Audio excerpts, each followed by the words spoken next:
ನಮಸ್ಕಾರ ಸ್ನೇಹಿತರೆ, ಎಲ್ಲರಿಗೂ ಕೂಡ ನಮ್ಮ ಒಂದು ಚಾನಲ್ಗೆ ಸ್ವಾಗತ. ಸೊ ಇವತ್ತು ನಾವು ಡಿಸ್ಕಷನ್ ಮಾಡ್ತಾ ಇರುವಂತಹ ವಿಷಯ ಏನಪ್ಪಾ ಅಂದ್ರೆ ನಮ್ಮ ಒಂದು ಭಾರತದ ಸಂವಿಧಾನಕ್ಕೆ ಸಂಬಂಧಪಟ್ಟಂತಹ ಒಂದು ವಿಷಯದ ಬಗ್ಗೆ ನಾವಿತ್ತು ಡಿಸ್ಕಷನ್ ಮಾಡ್ತಾ ಇದೀನಿ. ಸೊ ಆ ಒಂದು ವಿಷಯ ಯಾವಪ್ಪ ಅಂತಂದ್ರ ಭಾರತದ ರಾಷ್ಟ್ರಪತಿಯನ್ನ ಯಾವ ತರ ಆಯ್ಕೆ ಮಾಡೋದು ಅಥವಾ ಭಾರತದ ರಾಷ್ಟ್ರಪತಿ ಅಂದರೇನು, ಅವರ ಕಾರ್ಯಗಳೇನಿರ್ತಾವ ಅಂತೇಳಿ ಇವತ್ತು ನಾವು ಡಿಸ್ಕಷನ್ ಮಾಡ್ತಾ ಇದೀವಿ. ಅದೇ ರೀತಿ ನಮ್ಮ ಜೊತೆ ಇವತ್ತು ಕಾರ್ಯಕ್ರಮದಲ್ಲಿ ಬಂದಿದ್ದಾರೆ ರವಿ ಹಳಬರ್ ಸರ್. ಅವರಿಗೂ ಕೂಡ ನಮ್ಮ ಕಾರ್ಯಕ್ರಮಕ್ಕೆ ಸ್ವಾಗತವನ್ನು ಕೋರ್ತಾ ಇದ್ದೀವಿ. ಸರ್ ನಮಸ್ಕಾರ, ತಮಗೆ ಸ್ವಾಗತ. ನಮಸ್ಕಾರ. ಸೊ ಈಗ ಭಾರತದಲ್ಲಿ ಸಂವಿಧಾನ ಮಾಡಲ್ಪಟ್ಟು ಬಹಳಷ್ಟು ವರ್ಷಗಳಾಯ್ತು. ಸೊ ಹಾಗಾಗಿ ಆ ಒಂದು ಸಂವಿಧಾನದ ಪ್ರಕಾರ ಭಾರತದ ರಾಷ್ಟ್ರಪತಿಗಳನ್ನ ಯಾವ ತರ ಆಯ್ಕೆ ಮಾಡ್ತಾರ ಅಥವಾ ಆ ಒಂದು ಅದರ ಕಟ್ಟುಪಾಡುಗಳೇನು ಅಥವಾ ಅದರ ಒಂದು ರೂಲ್ಸ್ ಅಂಡ್ ರೆಗ್ಯುಲೇಷನ್ಸ್ ಏನು ಅಂತೇಳಿ ಸೊ ಈಗ ಒಂದೊಂದಾಗಿ ನಿಮ್ಗೆ ಇನ್ ಡೀಟೇಲ್ ಆಗಿ ಹೇಳ್ತಾ ಹೋಗ್ತಾರೆ. ನಾವು ಒಂದಿಷ್ಟು ಪ್ರಶ್ನೆಗಳಿಗೆ ಅವ್ರಿಗೆ ಕೇಳ್ತಾ ಹೋಗ್ತೀವಿ, ಅದರ ಪ್ರಕಾರ ಅವರು ಅದಕ್ಕೆ ಉತ್ತರವನ್ನು ಹೇಳ್ತಾ ಹೋಗ್ತಾರೆ. ಸೊ ಹಾಗಾಗಿ ನಮ್ಮ ಮೊದಲನೇ ಪ್ರಶ್ನೆ ಏನಪ್ಪಾ ಅಂತಂದ್ರೆ ಸರ್, ನಿಮ್ಗೆ ಭಾರತದ ರಾಷ್ಟ್ರಪತಿ ಅಂದರೆ ಏನು ಸರ್? ಎಲ್ಲಾ ಸ್ನೇಹಿತರಿಗೂ ನಮಸ್ಕಾರಗಳು. ಭಾರತದ ರಾಷ್ಟ್ರಪತಿ ಅಂದ್ರ ದೇಶದ ಪ್ರಥಮ ಪ್ರಜೆ ಅಥವಾ ರಾಷ್ಟ್ರದ ಮುಖ್ಯಸ್ಥರಿಗೆ ನಾವು ರಾಷ್ಟ್ರಪತಿ ಅಂತ ಹೇಳ್ತಾರೆ. ಅಂದ್ರೆ ಭಾರತ ಸಂವಿಧಾನದ 5ನೇ ಭಾಗದಲ್ಲಿ 52ನೇ ವಿಧಿಯು ಭಾರತ ದೇಶಕ್ಕೆ ಒಬ್ಬ ರಾಷ್ಟ್ರಪತಿಗಳಿರ್ಬೇಕು, ದೇಶದ ಅಧ್ಯಕ್ಷರಿರ್ಬೇಕಂತೇಳಿ ಆ ಒಂದು ವಿಧಿ ನಮಗೆ 52ನೇ ವಿಧಿ ತಿಳಿಸ್ಕೊಡುತ್ತೆ. ಮತ್ತ 53ನೇ ವಿಧಿ ಏನಪ್ಪ ಅಂದ್ರೆ ಕೇಂದ್ರದ ಅಂದ್ರೆ ದೇಶದ ಎಲ್ಲಾ ಕಾರ್ಯಾಂಗದ ಅಧಿಕಾರಿಗಳು ಒಂದು ರಾಷ್ಟ್ರಪತಿ ಹೆಸರಿನಲ್ಲಿ ಪ್ರತಿಯೊಂದು ನಡೆಸತಕ್ಕದ್ದು ಅಂತೇಳಿ 53ನೇ ವಿಧಿ ನಮ್ಗೆ ತಿಳಿಸಿಕೊಡುತ್ತೆ. ಅಂದ್ರೆ ಯಾಕಂದ್ರೆ ಎಲ್ಲಾ ಕಾರ್ಯಗಳು ಕೂಡ ಏನಪ್ಪಾ ಅಂದ್ರೆ ರಾಷ್ಟ್ರಪತಿ ಅವರ ಹೆಸರಿನಲ್ಲಿ ನಡೀತಾವು. ಅಂದ್ರೆ ಅವ್ರ ಎಲ್ಲಾ ಕಾರ್ಯಗಳು ಅವರೇ ಮುಖ್ಯಸ್ಥರಾಗಿರ್ತಾರೆ. ಆತರ ಇರೋದು ಅಂದ್ರೆ ಪ್ರಥಮ ಪ್ರಜೆ ಭಾರತಕ್ಕೆ ಅಥವಾ ಒಂದು ದೇಶಕ್ಕೆ ಪ್ರಥಮ ಪ್ರಜೆ ಉನ್ನತ ಹುದ್ದೆ, ಭಾರತ ಉನ್ನತ ಹುದ್ದೆ. ಓಕೆ, ಮೊದಲನೇ ಹುದ್ದೆ ಅಂತ ಹೇಳ್ಬೋದು, ಪ್ರಥಮ ಹುದ್ದೆ ಅಂತ ಹೇಳ್ಬೋದು. ಆಮೇಲೆ ಈ ಒಂದು ಭಾರತದ ರಾಷ್ಟ್ರಪತಿ ಆಗಲು ನಮಗೆ ಏನ್ ಎಲಿಜಿಬಿಲಿಟಿ ಅಂದ್ರೆ ಏನ್ ಅರ್ಹತೆ ಇರಬೇಕು ಸರ್? ಭಾರತದ ರಾಷ್ಟ್ರಪತಿ ಆಗಲು ನಮಗೆ ಮೊದಲು ಭಾರತದ ಪ್ರಜೆ ಆಗಿರ್ಬೇಕು. ಭಾರತದ ಪ್ರಜೆ ಇರ್ಬೇಕು ಅಂದ್ರೆ ಅವನಿಗೆ ಭಾರತದ ಪೌರತ್ವವನ್ನು ಪಡೆದಿರ್ಬೇಕು. ಅವನಿಗೆ 35 ವರ್ಷ ವಯಸ್ಸಾಗಿರ್ಬೇಕು. ಮತ್ತು ಲೋಕಸಭೆಯ ಸದಸ್ಯರಾಗಲು ಇರುವ ಅರ್ಹತೆಗಳನ್ನ ಹೊಂದಿರ್ಬೇಕು. ಅಂದ್ರೆ ಈಗ ಎಂಪಿ ಎಲೆಕ್ಷನ್ ಇರುತ್ತಲ್ಲ, ಆ ಎಂಪಿ ಎಲೆಕ್ಷನ್ ನಲ್ಲಿ ಚುನಾವಣೆ ಆಗೋದಕ್ಕೆ ಏನ್ ಅರ್ಹತೆಗಳಿರುತ್ತಲ್ಲ ಆ ಎಲ್ಲಾ ಅರ್ಹತೆಗಳನ್ನ ರಾಷ್ಟ್ರಪತಿಗಳು ಹೊಂದಿರ್ಬೇಕು. ಮತ್ತು ಅವರು ಏನಪ್ಪ ಲಾಭದಾಯಕ ಹುದ್ದೆಯಲ್ಲಿ ಇರಬಾರದು. ಮತ್ತು ನ್ಯಾಯಾಂಗದಿಂದ ಯಾವುದೇ ಶಿಕ್ಷೆಗೆ ಆ ಹುದ್ದೆಯಲ್ಲಿರುವವರು ಒಳಗಾಗಿರ್ಬೋದು, ಶಿಕ್ಷೆಗೆ ಒಳಗಾಗಿರ್ಬೋದು. ಓಕೆ, ಅಂದ್ರೆ ಇವಾಗ ರಾಷ್ಟ್ರಪತಿಗಳಾಗ್ಬೇಕಾದ್ರೆ ನಾವು ಎಂಪಿ ಅಥವಾ MLA ಆಗಿರ್ಬೇಕಂತ ಆದ್ರೆ ಇರುವಂತ ಅರ್ಹತೆಗಳು ಅಂದ್ರೆ ಈಗ ಎಂಪಿ MLA ಆಗುವಂತ ಎಲಿಜಿಬಿಲಿಟಿ ಎಲಿಜಿಬಿಲಿಟಿಗಳು ಈ ಒಂದು ರಾಷ್ಟ್ರಪತಿ ಆಗಲಿಕ್ಕೂ ಇರ್ಬೇಕಂತ ಹೇಳ್ತಾ ಇದ್ದೇನೆ. ಸೊ ಆದ್ಮೇಲೆ ನೆಕ್ಸ್ಟ್ ಈ ಒಂದು ರಾಷ್ಟ್ರಪತಿಗಳನ್ನ ಆಯ್ಕೆ ಮಾಡೋರು, ಚುನಾವಣೆ ಒಳಗಡೆ ಆಯ್ಕೆ ಮಾಡೋರು ಯಾರು ಸರ್? ರಾಷ್ಟ್ರಪತಿಗಳ ಚುನಾವಣೆ ಆಯ್ಕೆ ಮಾಡೋರಪ್ಪ ಅಂದ್ರೆ ರಾಷ್ಟ್ರಪತಿ ಚುನಾವಣೆಯಲ್ಲಿ ನಮಗೆ ಲೋಕಸಭೆ ಮತ್ತು ರಾಜ್ಯ ವಿಧಾನಸಭೆಗಳ ಹಾಗೂ ದೆಹಲಿ ಮತ್ತು ಪಾಂಡಿಚೇರಿ ವಿಧಾನಸಭೆಗಳ ಚುನಾಯಿತ ಸದಸ್ಯರು ಈ ಒಂದು ಚುನಾವಣೆಯಲ್ಲಿ ಪಾಲ್ಗೊಳ್ಳಬೇಕು. ಅಂದ್ರೆ ಚುನಾಯಿತ ಆಗಿರ್ಬೇಕು ಅಂದ್ರೆ ಜನರಿಂದ ಅವರು ಆಯ್ಕೆ ಆಗಿರ್ಬೇಕು. ಇಲ್ಲಿ 2 ಸದಸ್ಯರು ಇದ್ರು, ಒಬ್ರು ಚುನಾಯಿತ ಸದಸ್ಯರು, ಇನ್ನೊಂದು ನಾಮಕರಣಗೊಂಡ ಸದಸ್ಯರು ಅಂತ ಹೇಳಿ. ಅಂದ್ರೆ ನಾಮಕರಣಗೊಂಡ ಸದಸ್ಯರು ಅಂದ್ರೆ ಅವರು ರಾಜ್ಯಪಾಲರಿಂದ ರಾಷ್ಟ್ರಪತಿಗಳಿಂದ ಅವ್ರ ಏನಪ್ಪ ಅಂದ್ರೆ ರಾಜ್ಯಸಭೆಗೆ ಮತ್ತು ವಿಧಾನ ಪರಿಷತ್ತಿಗೆ ಅವರು ನಾಮಕರಣಗೊಂಡಿರ್ತಾರೆ. ಅಂತ ಒಂದು ಸದಸ್ಯರು ರಾಷ್ಟ್ರಪತಿ ಚುನಾವಣಾ ವಿಧಾನದಲ್ಲಿ ಪಾಲ್ಗೊಳ್ಳುವಂತಿಲ್ಲ. ಆದ್ರೆ ಈ ಚುನಾಯಿತ ವಿಧಾನಸಭಾ ಚುನಾಯಿತ ಸದಸ್ಯರು, ಲೋಕಸಭಾ ಚುನಾಯಿತ ಸದಸ್ಯರು ಏನಪ್ಪಾ ಅವರು ರಾಷ್ಟ್ರಪತಿ ಚುನಾವಣೆಯಲ್ಲಿ ಭಾಗವಹಿಸಬಹುದು. ಮತ್ತು ಈ ಒಂದು ರಾಷ್ಟ್ರಪತಿ ಚುನಾವಣೆಯಲ್ಲಿ ಅವರ ಮತದ ಮೌಲ್ಯವನ್ನ ನಿರ್ಧಾರ ಮಾಡ್ತಾರೆ. ಅಂದ್ರೆ ಈಗ ಒಬ್ಬ ಕರ್ನಾಟಕದ ವಿಧಾನಸಭೆ MLA ನ ಒಂದು ಮತದ ಮೌಲ್ಯ ಎಷ್ಟಪ್ಪ ಅಂದ್ರ, ಈಗ ಆ ಒಂದು ರಾಜ್ಯದ ಒಂದು ಜನಸಂಖ್ಯೆಯನ್ನ 6 ಕೋಟಿ ಜನಸಂಖ್ಯೆ ಕರ್ನಾಟಕದ, ಆ ವಿಧಾನಸಭಾ ಸದಸ್ಯರು ಎಷ್ಟು 224. ಆ 224 ವಿಧಾನಸಭಾ ಸದಸ್ಯರಿಂದ ಆ ಒಂದು ಜನಸಂಖ್ಯೆನ ಭಾಗಿಸ್ಬೇಕು. ಬಂದ ಭಾಗಲಬ್ಧ ಏನ್ ಮಾಡ್ಬೇಕು ನಾವು 1000ರಿಂದ ಭಾಗಿಸ್ಬೇಕು. ಅದು ಎಷ್ಟು ಬರ್ತಲ್ಲ ಅಷ್ಟು ಏನಪ್ಪಾ ಅಂದ್ರೆ ಆ ಒಂದು ವಿಧಾನಸಭೆಯ ಸದಸ್ಯನ ಒಂದು ಮತದ ಮೌಲ್ಯ ಆಗಿರುತ್ತೆ. ಮತ್ತೆ MP ಸೇಮ್ ಅಂದ್ರೆ ಅವರು ರಾಜ್ಯದ ಜನಸಂಖ್ಯೆಯಿಂದ ಕರ್ನಾಟಕದ ಎಂಪಿಗಳ ಸಂಖ್ಯೆಯನ್ನ ಭಾಗಿಸ್ಬೇಕು. ಬಂದ ಭಾಗಲಬ್ಧವನ್ನ 1000ರಿಂದ ಭಾಗಿಸ್ಬೇಕು. ಅಷ್ಟು ಎಷ್ಟು ಬರ್ತಲ್ಲ ಅಷ್ಟು ಏನಪ್ಪಾ ಅಂದ್ರೆ ಅವರ ಒಂದು ಮತದ ಮೌಲ್ಯ ಆಗಿರುತ್ತೆ. ಅಂದ್ರೆ ಅದರ ಒಂದು ಕ್ಯಾಲ್ಕುಲೇಷನ್ ಮೇಲೆ ಒಬ್ಬ ರಾಷ್ಟ್ರಪತಿನ ಆಯ್ಕೆ ಮಾಡಲಿಕ್ಕೆ ಈಗ ಕರ್ನಾಟಕದ ಒಬ್ಬ ವಿಧಾನಸಭೆ ಸದಸ್ಯನ ಮತದ ಮೌಲ್ಯ ಅಂದ್ರೆ 1971ರ ಜನಗಣತಿಯ ಪ್ರಕಾರ 29,344. ಅಂದ್ರೆ ನಾವು ಈ ರಾಷ್ಟ್ರಪತಿ ಚುನಾವಣೆಯನ್ನ 1971ರ ಜನಗಣತಿ ಆಧಾರಿತವಾಗಿ ನಾವು ಅವರ ಮತದಲ್ಲೇ ನಿರ್ಧರಿಸ್ತೀವಿ. ಆ ಒಂದು ಜನಗಣತಿ ಪ್ರಕಾರ 29,344 ಒಬ್ಬ ಕರ್ನಾಟಕ ವಿಧಾನಸಭೆ ಸದಸ್ಯನ ಮತದ ಮೌಲ್ಯ. ಓಕೆ ಓಕೆ ಓಕೆ ಆತರ ಅವಕಾಶಗಳು ಏನ ಇವ್ರಿಗೆ ಏನು ಮತದಾರರಿಗೆ ಇರ್ತದೆ ಅಂತ ಈಗ. ಪ್ರತಿಯೊಬ್ಬ ಇದಕ್ಕೆ ಏನ್ ಜನರಲ್ ಆಗಿ ನಾವೇನ್ ಮೇಯರ್ ಆಗ್ಲಿಕ್ಕೆ ಅಥವಾ MLA ಎಲೆಕ್ಷನ್ ನಿಂದಿರ್ತಿಲ್ಲ ಆತರ ನಿಂದ ಅವಶ್ಯಕತೆ ಇಲ್ಲ. ಇಲ್ಲಿ ಲೋಕಸಭೆ ಒಳಗಡೆ ಎಲೆಕ್ಟ್ ಮಾಡ್ತಾರ ಅಂತ ಹೇಳ್ತಾರೆ. ಅಂದ್ರೆ ಆಯ್ಕೆಗೊಂಡಿರುವಂತ MLA ಗಳು MP ಗಳು ಲೋಕಸಭಾ ಸದಸ್ಯರು, ರಾಜ್ಯಸಭಾ ಸದಸ್ಯರು, ಚುನಾಯಿತ ಸದಸ್ಯರು ಮತ್ತು ವಿಧಾನಸಭೆಯ ಚುನಾಯಿತ ಸದಸ್ಯರು ಅವ್ರು ರಾಷ್ಟ್ರಪತಿನ ಆಯ್ಕೆ ಮಾಡ್ತಾರೆ ಅಂತ ಹೇಳಿ. ಅಂದ್ರೆ ನಾವು ಅವರು ನಮ್ಮಿಂದ ಆಯ್ಕೆಗೊಂಡಿರ್ತಾರೆ, ಜನರಿಂದ, ಆ ಜನಪ್ರತಿನಿಧಿಗಳಿಂದ ಅವ್ರು ಆಯ್ಕೆ ಆಗ್ತಾರೆ. ಓಕೆ ಆತರ ಅಂತ ಹೇಳ್ತಾ ಇದ್ದೀರಾ. ಸೊ ಅದಾದ್ಮೇಲೆ ಇವ್ರೇನ್ ಯಾವ್ದೇ ರೀತಿ ಅಂತ ಎಲೆಕ್ಷನ್ ನಿಂದ್ರುವಂತ ಅವಶ್ಯಕತೆ ಇರಂಗಿಲ್ಲ. ಅವ್ರನ್ನ ಡೈರೆಕ್ಟ್ ಆಗಿ ಲೋಕಸಭಾ ಅಥವಾ ರಾಜ್ಯಸಭಾದ MLA MP ಗಳು ಅವ್ರು ಸೆಲೆಕ್ಟ್ ಮಾಡ್ತಾರ ಅಂತ ಹೇಳ್ತಾ ಇದ್ದೀರಿ.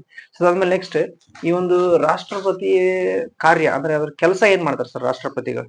ರಾಷ್ಟ್ರಪತಿ ಕೆಲಸಗಳು ಅವ್ರು ಬಹಳಷ್ಟು ಅದಾವ. ಆದ್ರ ಅದ್ರೊಳಗೇನಪ್ಪ ಅವ್ರ ಕಾರ್ಯಾಂಗೀಯ ಅಧಿಕಾರಿಗಳು ಅಂತ ಬರ್ತಾವ, ಇನ್ನು ಶಾಸನೀಯ ಅಧಿಕಾರಿಗಳು, ನ್ಯಾಯಿಕ ಅಧಿಕಾರಿಗಳು ಮತ್ತು ರಾಜತಾಂತ್ರಿಕ ಅಧಿಕಾರಿಗಳು ಅಂತೇಳಿ ಮತ್ತು ಹಣಕಾಸಿನ ಅಧಿಕಾರಿ ಅಂತೇಳಿ ಬರ್ತಾವ.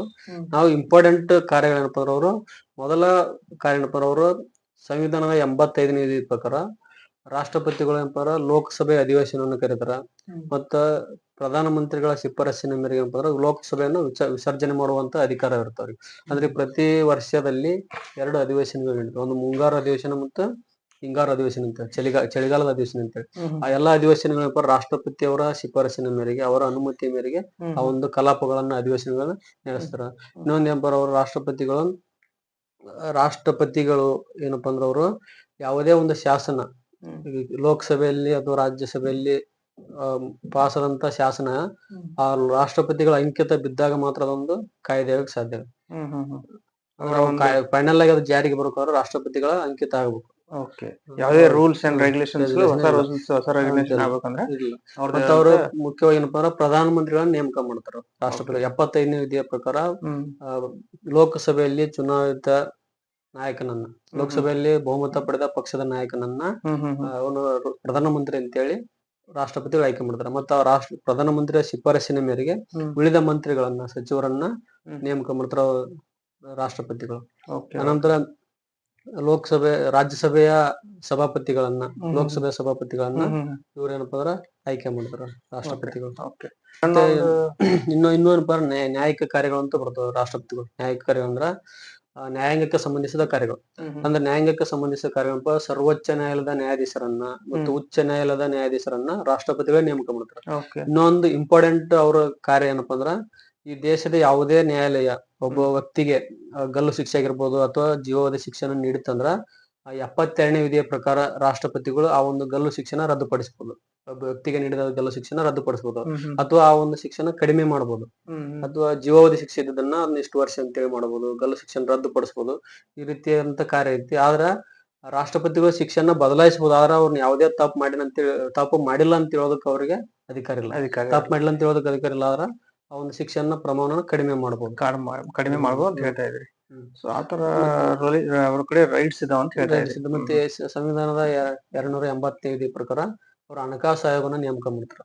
ಹಣಕಾಸು ಆಯೋಗ ಅಂದ್ರೆ ಕೇಂದ್ರದ ಆಯವ್ಯಯದಲ್ಲಿ ಬಜೆಟ್ ನಲ್ಲಿ ಈ ರಾಜ್ಯಗಳು ಎಷ್ಟು ಪಾಲಿರ್ಬೇಕು, ಕೇಂದ್ರದ ಎಷ್ಟು ಪಾಲಿರ್ಬೇಕು, ಯಾವ್ಯಾವ ರಾಜ್ಯಕ್ಕೆ ಎಷ್ಟು ಪಾಲನ್ನ ಕೊಡಬೇಕು ಅಂತೇಳಿ ಶಿಫಾರಸು ಮಾಡೋದಕ್ಕಾಗಿ ಒಂದು ಹಣಕಾಸು ಆಯೋಗ ಅಂತೇಳಿ ರಚನೆ ಮಾಡ್ತಾರ ಪ್ರತಿ 5 ವರ್ಷಕ್ಕೊಮ್ಮೆ ಅಂತೇಳಿ.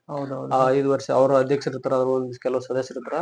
ಅವ್ರ ಏನಪ್ಪಾ ಅಂದ್ರ 5 ವರ್ಷಕ್ಕೆ ಅಧ್ಯಯನ ಮಾಡಿ ಅವರು ರಾಷ್ಟ್ರಪತಿಗಳೇ ತಮ್ಮ ವರದಿಯನ್ನ ಕೊಡ್ತಾರ. ಆ ಒಂದು ವರದಿ ಆಧಾರದ ಮೇಲೆ ಬಜೆಟ್ ನಲ್ಲಿ ಯಾವ್ಯಾವ ರಾಜ್ಯಕ್ಕೆ ಎಷ್ಟು ಪಾಲು ಕೊಡ್ಬೇಕು ಅನ್ನೋದನ್ನ ನಿರ್ಧಾರ ಮಾಡುದು. ಆಮೇಲೆ ಇವರು ರಾಷ್ಟ್ರಪತಿಗಳ ಒಂದು ಡ್ಯೂರೇಷನ್ ಏನಾದ್ರು ಇರ್ತದೆ, ಅಂದ್ರೆ ಇಷ್ಟೇ ವರ್ಷ ರಾಷ್ಟ್ರಪತಿಗಳ ಅಧಿಕಾರ 5 ವರ್ಷ ಇರ್ತವ್ರಿ.